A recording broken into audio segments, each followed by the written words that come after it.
DGP Jacob തോമസിനെതിരെ പരാതി ലഭിച്ചിട്ടുണ്ടെന്ന മുഖ്യമന്ത്രിയുടെ വാദം പൊളിയുന്നു. ജേക്കബ് തോമസിനെതിരെ പരാതി കിട്ടിയിട്ടില്ലെന്ന് വിവരാവകാശ രേഖ. വാക്കാലുള്ള പരാതിയുടെ അടിസ്ഥാനത്തിലാണ് നടപടിയെടുത്തത്.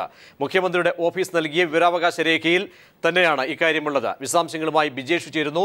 ബിജേഷ്, മുഖ്യമന്ത്രി അന്ന് പറഞ്ഞ വാക്കുകളും ഇന്ന് മുഖ്യമന്ത്രിയുടെ ഓഫീസിൽ നിന്ന് ലഭിച്ച വിവരാവകാശ രേഖയും ചേർത്ത് വായിക്കുമ്പോൾ ഏത് രീതിയിലാണ് മുഖ്യമന്ത്രിയുടെ വാദങ്ങളെ എടുക്കേണ്ടത്? സ്പഷ്ടമായ കള്ളത്തരം, പൊള്ളയാണോ വ്യക്തമാകുന്നത്?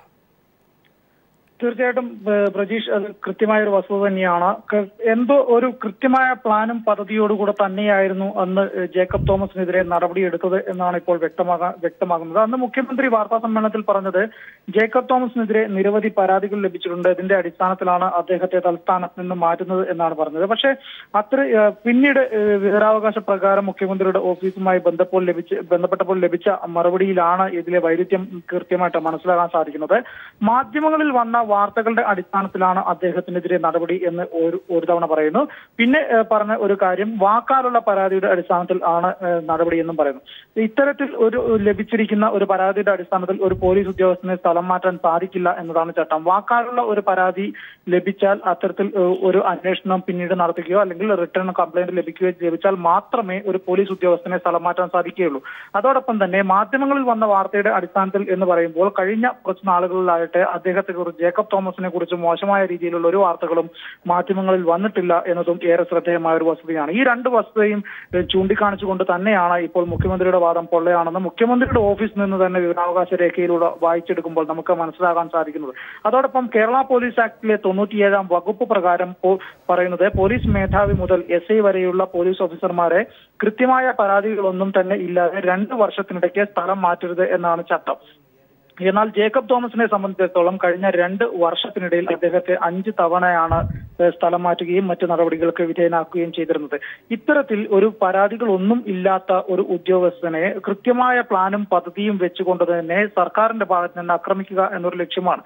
അപ്പോൾ ഇത്തരത്തിലുള്ള വിവരാവകാശ രേഖകളിൽ നിന്നൊക്കെ തന്നെ മനസ്സിലാക്കാൻ സാധിക്കുന്നത് അന്ന് ഇദ്ദേഹത്തെ തൽസ്ഥാനത്ത് നിന്ന് ഫയർ ആൻഡ് റെസ്ക്യൂ മേധാവി സ്ഥാനത്ത് നിന്ന് മാറ്റിയപ്പോൾ തന്നെ ഉയർന്നു വന്ന ഒരു ആരോപണം ഉണ്ടായിരുന്നു. ഫ്ളാറ്റ് ലോബികൾക്കും വേണ്ടി ബിൽഡേഴ്സിന് വേണ്ടിയാണ് അദ്ദേഹത്തെ സ്ഥലം മാറ്റുക എന്നൊരു ആരോപണം ഉയർന്നു വന്നിരുന്നു. അപ്പോൾ ഈ വിവരാവകാശ രേഖ കൂടി കൂട്ടി വായിക്കുമ്പോൾ നമുക്ക് മനസ്സിലാക്കുന്നത് ആ ആരോപണത്തിന് അത് കുറച്ചുകൂടി ഊർജവും സ്ഥിരീകരണവും നൽകുന്നു എന്ന് തന്നെയാണ്. എന്തായാലും ഒരു പരാതിയോ അല്ലെങ്കിൽ ഒരു അന്വേഷണത്തിന്റെയോ അടിസ്ഥാനത്തിൽ അല്ല ജേക്കബ് തോമസിനെതിരെ നടപടിയെടുത്തത് എന്നാണ് ഇപ്പോൾ മനസ്സിലാക്കുന്നത്. ഇനി ഈ വിവരാവകാശ രേഖയുടെ കോപ്പി കൂടെ വെച്ചുകൊണ്ട് ജേക്കബ് തോമസിന് കോടതിയെ സമീപിക്കാവുന്നതുമാണ്. എന്തായാലും മുഖ്യമന്ത്രി അന്ന് കഴിഞ്ഞ മാസം 16-ാം തീയതി നടത്തിയ വാർത്താ സമ്മേളനത്തിൽ ജേക്കബ് തോമസിന്റെ സ്ഥലം മാറ്റവുമായി ബന്ധപ്പെട്ട് പറഞ്ഞ കാര്യങ്ങളെല്ലാം തന്നെ നുണയാണെന്ന് മുഖ്യമന്ത്രിയുടെ ഓഫീസ് തന്നെയാണ് ഇപ്പോൾ സ്ഥിരീകരിച്ചിരിക്കുന്നത്. ഇവിടെ ബിജേഷ്, കാരണം ഇന്ത്യ സിവിൽ സർവീസ് മാനുവൽ ഒന്നും തന്നെ ഇക്കാര്യങ്ങളിൽ ഒരു ഉദ്യോഗസ്ഥനെ സ്ഥലം മാറ്റുമ്പോൾ വ്യക്തമാക്കേണ്ട കാര്യങ്ങൾ അവിടെ വാക്കാൽ പറഞ്ഞ ഒരു കാര്യം മുഖവിലേക്ക് എടുത്തുകൊണ്ട് മന്ത്രിസഭയിൽ അദ്ദേഹം അത് ബോധ്യപ്പെടുത്തുന്നു, ജനങ്ങളോട് അദ്ദേഹം കാര്യങ്ങൾ പറയുന്നുണ്ട്.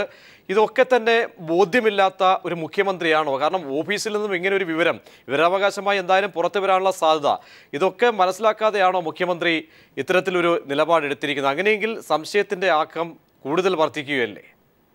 തീർച്ചയായിട്ടും അങ്ങനെ തന്നെയാണ് പ്രജീഷ്. ഒരു പെട്ടെന്നെടുത്ത ഒരു തീരുമാനം എന്ന് വേണമെങ്കിൽ നമുക്ക് ഇതിനെ പറയേണ്ടി വരും. കാരണം നിയമപരമായി മാത്രമാണ് ജേക്കബ് തോമസ് പ്രവർത്തിച്ചിരുന്നത്. ഫയർ ആൻഡ് റെസ്ക്യൂ മേധാവിയായിരുന്ന ഘട്ടത്തിൽ പല അനധികൃത നിർമ്മാണങ്ങൾക്കെതിരെയും അദ്ദേഹം നടപടിയെടുത്തിട്ടുണ്ട്.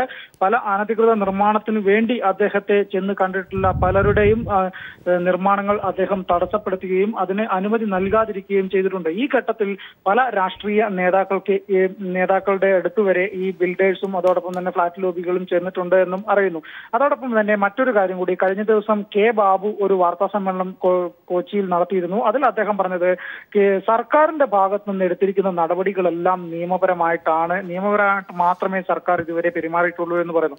പക്ഷേ അത്തരത്തിൽ എടുത്തു പറയുന്ന ഘട്ടത്തിൽ കൂടെ നമ്മൾ മനസ്സിലാക്കേണ്ട ഒരു കാര്യം, ജേക്കബ് തോമസിനെതിരെ പരാതി ലഭിച്ചിട്ടില്ല. അപ്പോൾ ജേക്കബ് തോമസിനെതിരെ എടുത്തിരിക്കുന്ന നടപടി ഒരു സർക്കാരിന്റെ കൃത്യമായ നടപടിയാണോ അല്ല? വ്യക്തമാണ്. ബിജേഷാണ് വിശദാംശങ്ങൾ നൽകിയത്.